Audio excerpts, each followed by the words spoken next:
YouTube Frogs! 4.1 second half brings home our juiced forearm Ice Punch King, the Rizzlord Wriothesley, continuing the trend of HP fluctuating characters that gain massive benefit from Fontaine's Marasesi set. Wriothesley joins the crew as a cryo on-field hyper carry. In this video, we'll be covering all you need to know from how his skill set works, constellations and how they impact his gameplay, optimal weapons, artifacts, recommended stats to achieve, and best team synergies to run with him. Let's begin.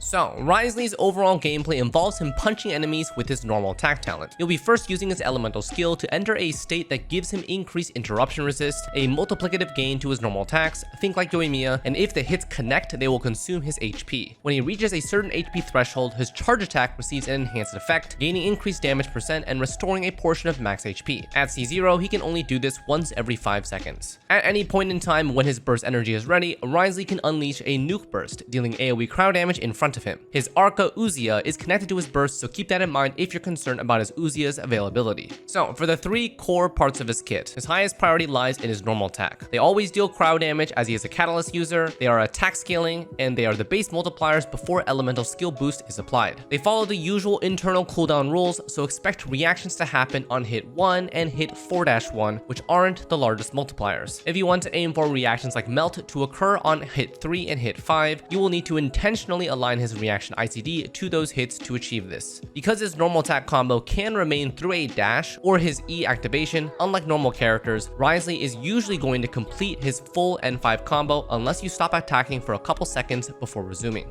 Next up is his elemental skill. This ability dashes forward but deals no damage and shifts him into his chilling penalty state. It grants increased interruption resist, and as long as his HP is above 50%, his normal attacks are enhanced by this multiplicative amount, and each attack will consume 4.5% of his max HP if they connect. If his punches miss, his HP will not drop. These effects dissipate when he's swapped off field. So this is a pretty standard buff ability that lasts 10 out of 16 seconds at Constellation 0 and generates about 1 particle every 2.5 seconds only on attacks from him that either consume his HP or his enhanced charge attack that heals him. This brings in his Ascension 1 passive. That gives him 1 enhanced charge attack every 5 seconds when he's below 60% HP that will recover 30% of his max HP. This is his only form of self-healing, and it is pretty restrictive as it usually won't be able to out-heal how much HP he loses during the 5 seconds of cooldown. For this reason, I'd say a little bit of HP control or assistance may be needed since his HP will drain fairly quickly when he's in his chilling state.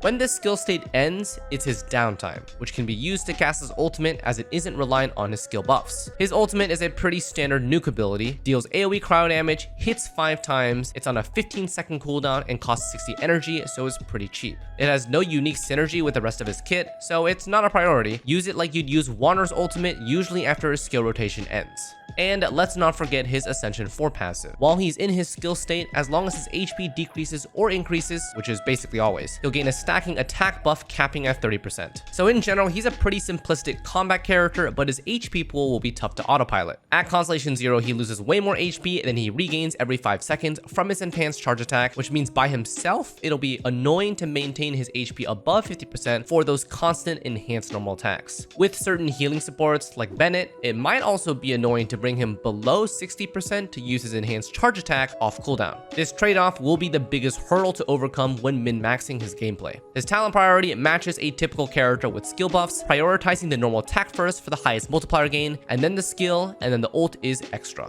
Constellations. So I'm bringing up Constellations early because they do change his gameplay early on, which is an important mention for those interested in his full output. Constellation 1. His A1 passive changes to be a lot more sustainable. Its cooldown is reduced from 5 seconds to 2.5 seconds. The damage bonus is increased from 50 to 200%, and the duration is increased from 10 to 14 seconds out of 16 seconds. This is pretty massive and makes him, I would say, fully functional with this Constellation 1. But I want to remind everyone that it is never necessary to pull Constellations for a 5-star character, but if you want my honest opinion, seeing his Constellation 1 versus his C0 is night and day for his combat prowess. This heavily reduces his HP loss from the chilling state, the charge attack damage is increased, and the duration lasts 40% longer, which also means up to 2 more particles generated. C2. This is just increased ult damage based on his A4 passive stacks, the ones that give him up to 30% attack. This grants up to 200% damage bonus to his ultimate, 40 per stack. C3 is normal attack talent +3, C5 is ultimate +3, and then C4 changes his A1 passive to heal 50% max HP instead of 30%, which is basically a full heal from his lower limit of 50%, giving a bigger HP pool for his normal attack to consume. If the healing overflows, he gains increased attack speed. Combined with his C1, this one is pretty raw DPS gain and survivability boost, and an external attack speed for whales if he's off field. C6. So this enhances his charge attack. +10 crit rate and +80% crit damage, and an extra instance of damage dealing 100% of its base. Its huge charge attack damage from C6 changes his overall damage output to be more charge attack focused than normal attack focused. So in general, his constellations are what you'd expect from a DPS character, but I do think it's unfortunate that his C1 is so important for the full functionality of his design. Those that don't have the luxury of getting C1 but still want to invest in him will have to deal with his A1 crutch. Alright, let's take a look at his weapons. So his signature provides him high base attack, low crit rate secondary stat, passive gives attack percent, normal charge attack damage, and an attack speed increase. So a little bit of everything. Besides his signature, we actually have a decent amount of stat sticks that are more than suitable for the average Wriothesley player. Wanderer's signature is insanely good and very closely matches his signature. If you do have this bell lying around without a Wanderer to use it, I'd recommend throwing it on Wriothesley. Lost Prayer is great for on field, but provides a bit too much crit rate in some endgame builds, so be careful about overcapping.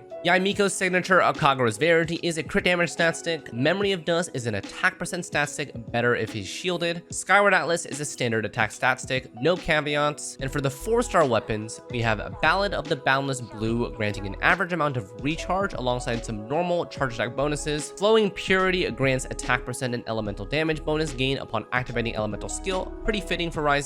Witsith is always an offensive option. All 3 buffs are decently useful, with the exception of Elemental Mastery, which will require a melt-oriented comp to utilize. After these, we do have like 5 other catalysts with okay-ish stat sticks, but personally I wouldn't use them besides the one that I mentioned. Unironically, the catalyst roster is pretty massive in terms of DPS-oriented choices, so most of you won't have a difficult time choosing a weapon that suits his playstyle.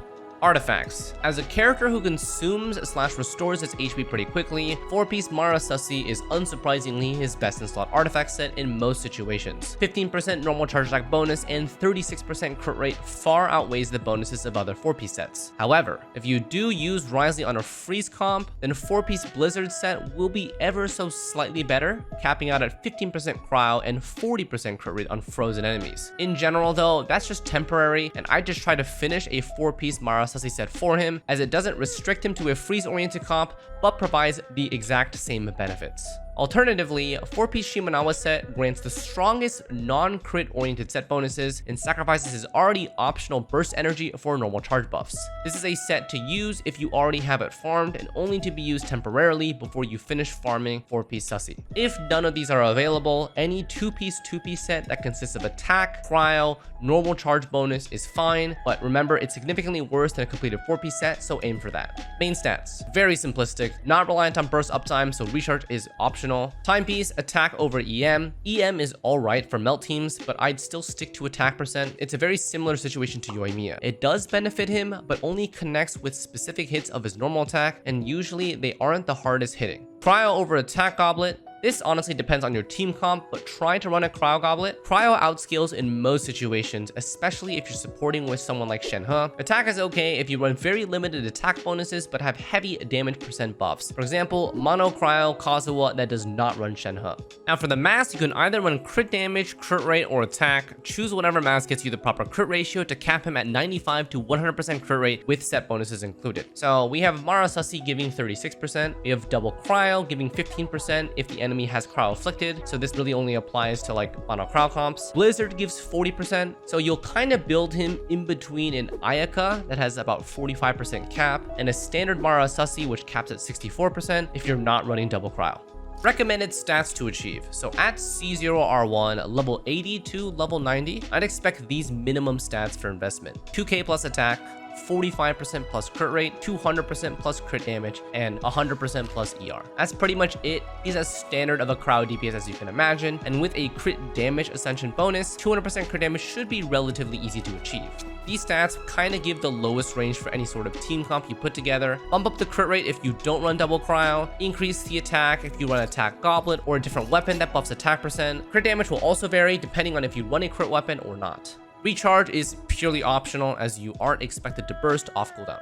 Team comps. So as a cryo on-field DPS, we've got a pretty big selection of team comps that you can play around with. We have Reverse Melt for standard DPS with your standard Pyro and Nemo combo or burning setup. We have Mono Cryo plus Kozwa for cryo-oriented DPS. We have standard Freeze for utility, and we have standard Freeze Bloom oriented comps, or otherwise known as Hyper Fridge. In all of these team comps, you will need to orient yourself around a healer, since that is the biggest weakness to his kit. And it's okay if the supports that you are using are not perfect synergies. For Reverse Melt, we have Bennett. Blocks his HP at 70% with his healing, which may be annoying to get up his charge attack for extra DPS. For Mono Cryo, we have Mika and Diona, with Mika being a bit more autopilot than Diona, as his cast is instant, unlike Diona's field, which is overtime and restricts you to an area. Then we have standard Freeze.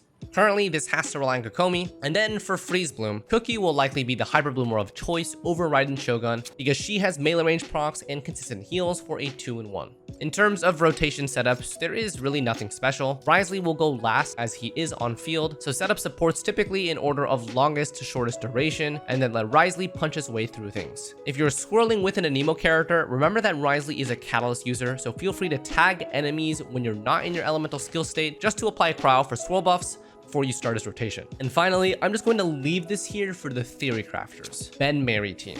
If you know, you know. I'll leave it to the more experienced to educate you guys. And that should be a pretty encompassing guide on Wriothesley. Overall, I think he's a fun and engaging cryo on-field DPS, but a little shackled by his Constellation 1. Maybe things will update with Farina drip marketed into 4.2, but we will have to wait until then. Thank you guys for watching, and I'd appreciate a like if you enjoyed the video. Good luck on pulling for Wriothesley, and as always, we'll see you next time. Take care.